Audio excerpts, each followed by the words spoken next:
Hello everyone, कैसे हैं आप? To biology learning. आज की नई वीडियो में हम ये पढ़ेंगे कि मेंडेलियन डिसऑर्डर्स के बारे में पढ़ेंगे। हमें मेंडेलियन डिसऑर्डर कहाँ से मिला, ये हमने मतलब कि कैसे है, ये मैं एक वीडियो का सीक्वेंस बना रही हूँ जिसमें हमने उस वीडियो में हमने क्या पढ़ा कि डिसऑर्डर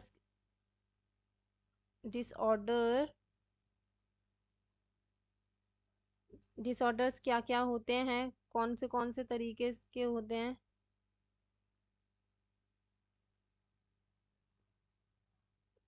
और दो तरीके की डिजीज होती है, एक ऑटोजोमल, एक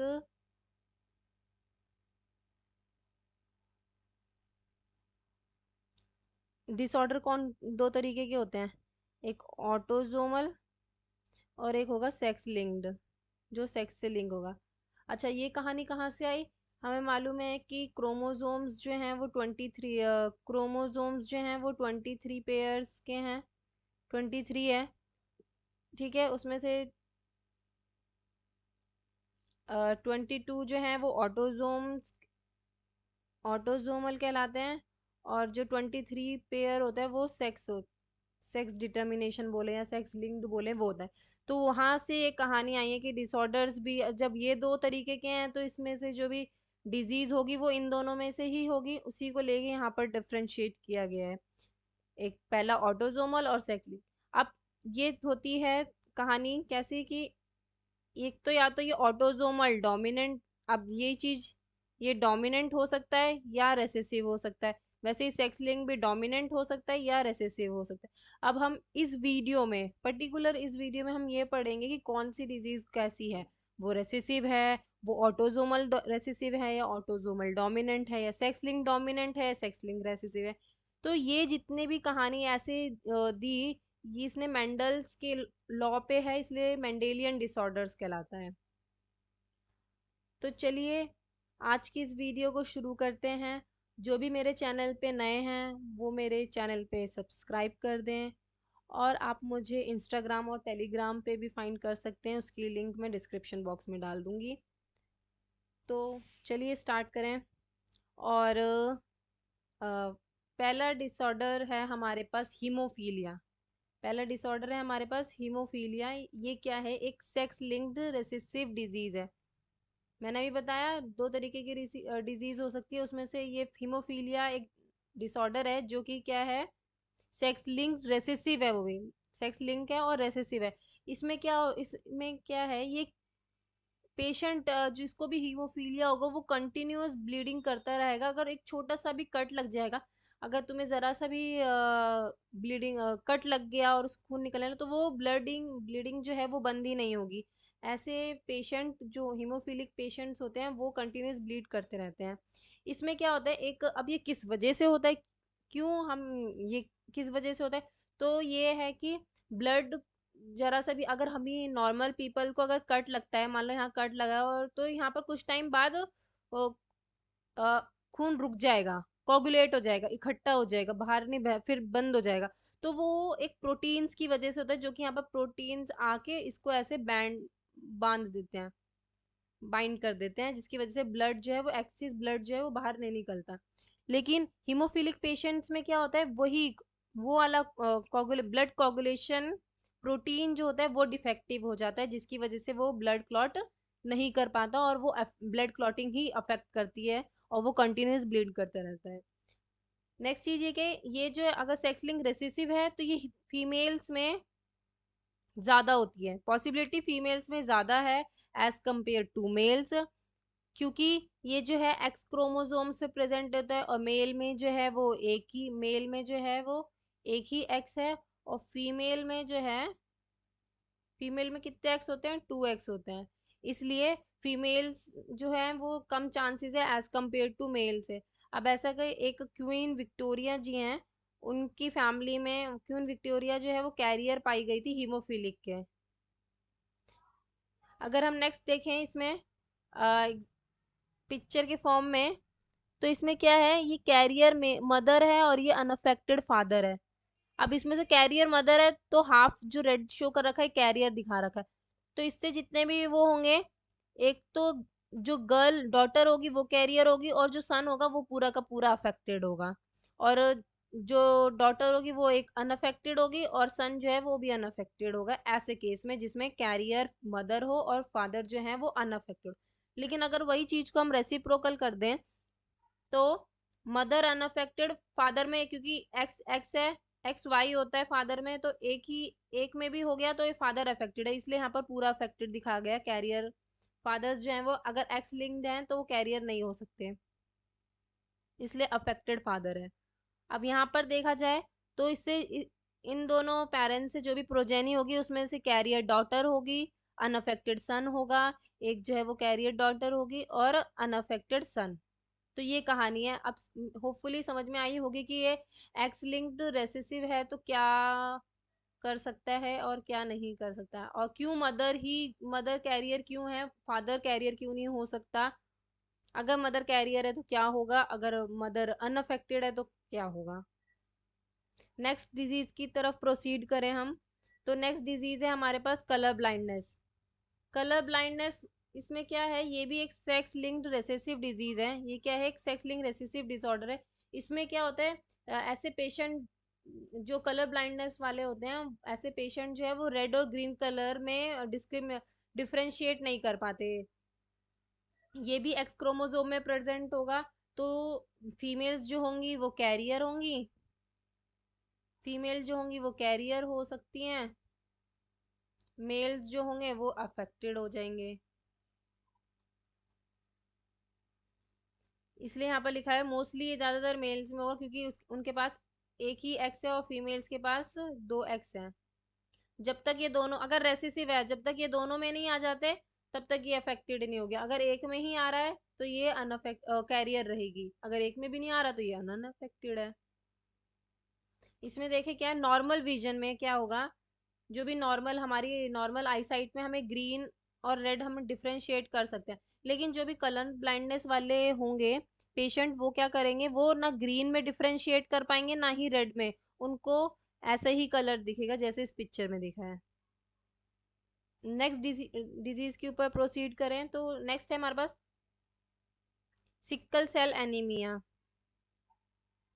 सिक्कल सेल एनीमिया क्या है, ये भी एक ऑटोजोमल लिंक्ड रेसेसिव डिजीज है, जो कि किस वजह से होता है, इसमें सब्स्टिट्यूशन हो जाता है किसका, ग्लूटामिक एसिड का, किससे, वेलेनिन से, वो भी कौन सी पोजीशन पे, सिक्स्थ पोजीशन पे बीटा ग्लोबिन चेन में हीमोग्लोबिन मॉलिक्यूल से।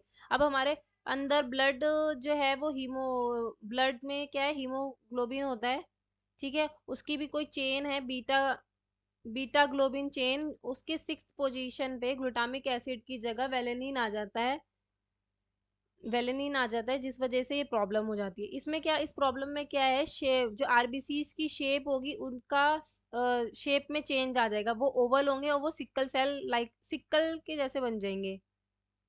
अब ये कौन से क्रोमोसोम कौन से जीन पे लोग, 11th ऑटोजोम्स में कितने मैंने बताया, 22 पेयर्स होते हैं, ठीक है, उसके 11th जो क्रोमोसोम होगा उस पे ये सिक्कल सेल एनीमिया अफेक्ट करता है, जिसमें क्या उसमें क्या होगा, ग्लूटामिक एसिड की जगह वेलिन आ जाएगा। अब इसमें जो ऐसे लोग जो हैं वो मलेरियल पॉन एरियाज में रहते हैं जहाँ पर मलेरिया सबसे ज्यादा होता है, उनके लिए बेनिफिट है। अब इसमें देखे, नॉर्मल में नॉर्मल पीपल्स में ब्लड कैसा होता है, ये ओवल शेप का है, लेकिन ये क्या होता है, उससे चेंज की वजह से, सब्स्टिट्यूशन की वजह से ये सिक्कल सेल के जैसे बन गया, ये अबनॉर्मल हीमोग्लोबिन हो गया।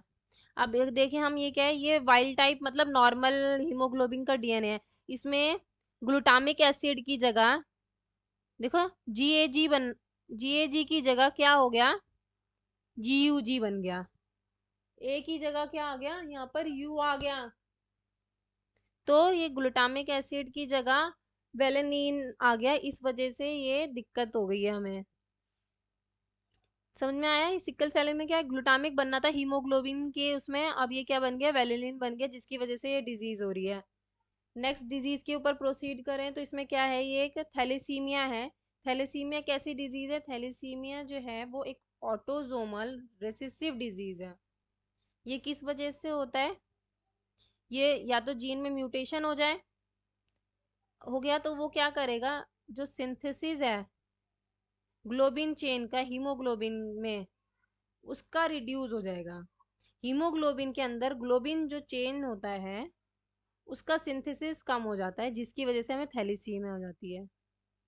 इसका मेन फीचर देखें इस डिजीज का, तो ये एनीमिया की वजह से होता है, मेन फीचर। अब ये थैलेसीमिया दो तरीके का है, एक अल्फा है और एक बीटा है।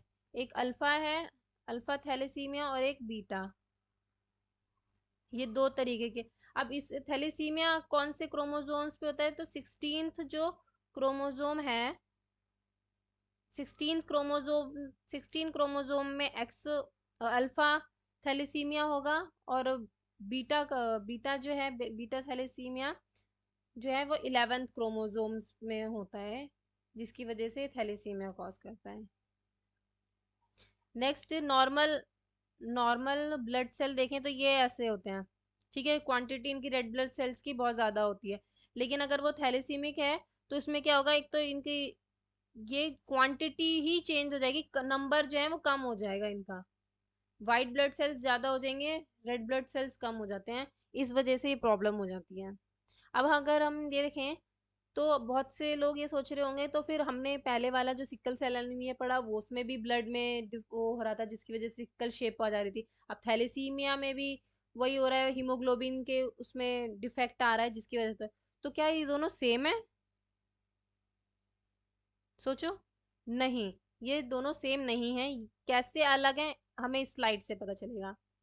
तो सिकल सेल जो है वो क्वालिटी को डिग्रेड करता है, क्वालिटी को अफेक्ट करता है, लेकिन थैलेसीमिया जो है वो क्वांटिटी को।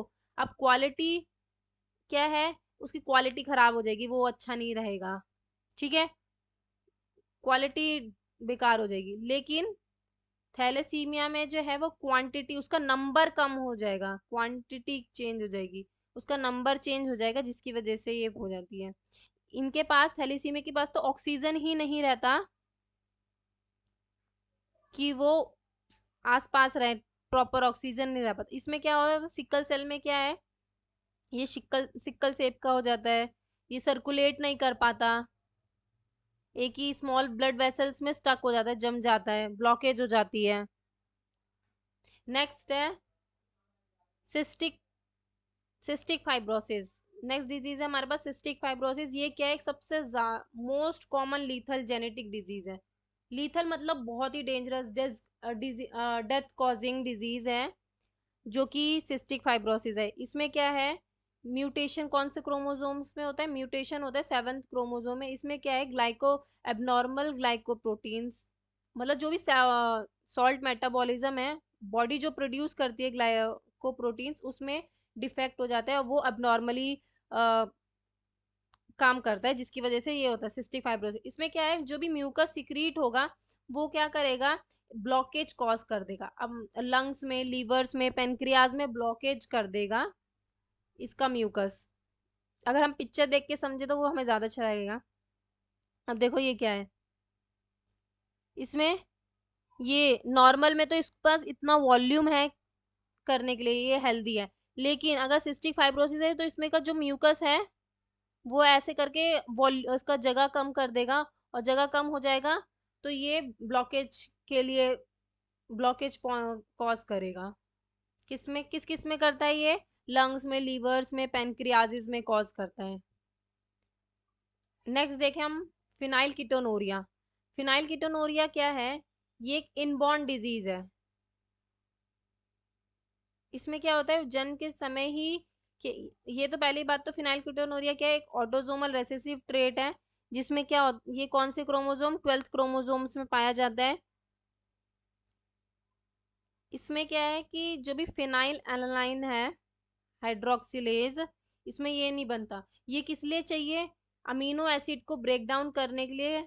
अमीनो एसिड कौन सा, फिनाइल एनालाइन अमीनो एसिड्स को ब्रेक डाउन करने के लिए चाहिए, किसमें, टायरोसिन में, जो कि कौन सा एंजाइम करता है, ये एंजाइम करता है।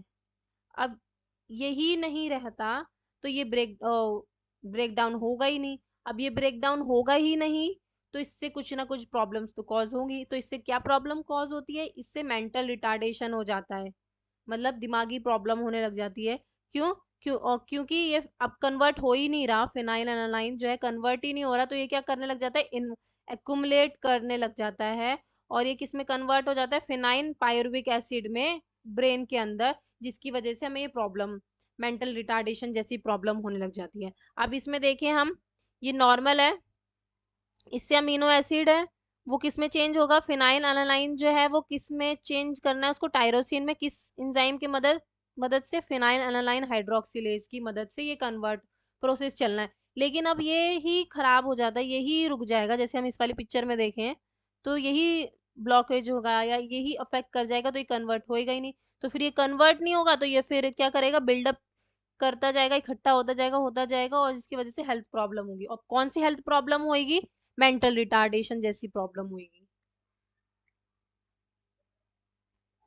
तो थैंक यू सो मच मेरी पेशेंसफुली वीडियो देखने के लिए, होपफुली आपको अच्छी लगी होगी। अगर अच्छी लगी है तो प्लीज़ ज़रूर कमेंट करके बताएं, और हम जल्दी नई वीडियो में मिलेंगे। तब तक के लिए बाय बाय।